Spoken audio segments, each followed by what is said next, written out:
একটি যোগশূন্য মুদ্রা 8 বার নিক্ষেপ করা হলো।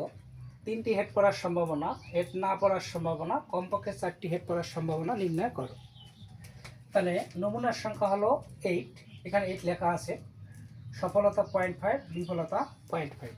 ক নম্বর কোশ্চেনে দেখি 3টি হেড পড়ার সম্ভাবনা। 3টি হেড পড়ার সম্ভাবনা px = 3। তাহলে এই প্রশ্নটা আমরা নোট আকারে লিখে নেই। কেবলমাত্র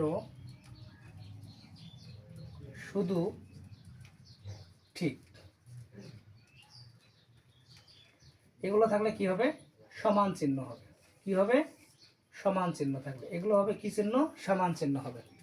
তাহলে কেবলমাত্র শুধু ঠিক, তাহলে ঠিক 3টি, তাহলে 3টির বেশিও নাই কমও নাই, তাহলে শুধু সমান চিহ্নটা হবে। এই জন্য সমান দিয়ে 3 দিছি। তাহলে আমরা এটা সূত্র হলো NCX PX Qn-x, N8 C3 0.5, তারপর 3 0.5 8 - 3। এটা আমরা কিভাবে করছি গত লেকচারে জানাই দিছি, আজকেও জানাই দিই, একটু দেখেন।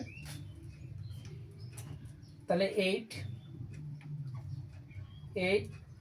শিফট, 8-এর পরে শিফট, তারপরে হলো ভাগ, তারপরে হলো 3, তারপরে গুণ 0.5, তারপর 3 ব্র্যাকেট 0.5 8 - 3। তাহলে 8 থেকেই 3 বাদ দিলে হবে 5। তাহলে আমরা কীভাবে চাপবো?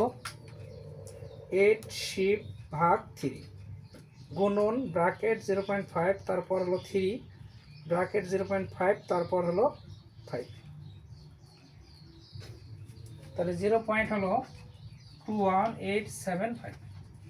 কীভাবে করছি একটু আরেকবার বুঝাই দিই। 3টি হেড পড়ার সম্ভাবনা, কেবলমাত্র শুধু ঠিক, এরকম সমান চিহ্ন হবে। তাহলে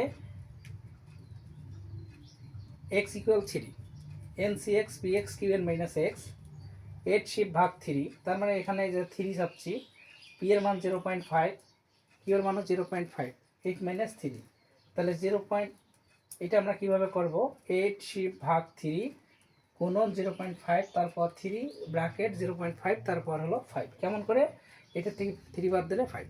আমরা এটা কিভাবে করলাম ঠিক এই নোটটা তুলে রাখবেন। সমান চাপছে, এটা উত্তর হইল। আর পরের কোশ্চেনে কি বলছে? হেড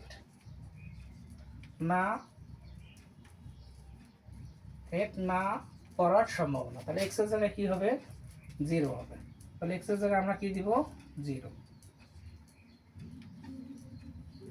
এটা কিভাবে চাপবো দেখেন, আগের মতোই 8, এখানে আমরা 0 দিব,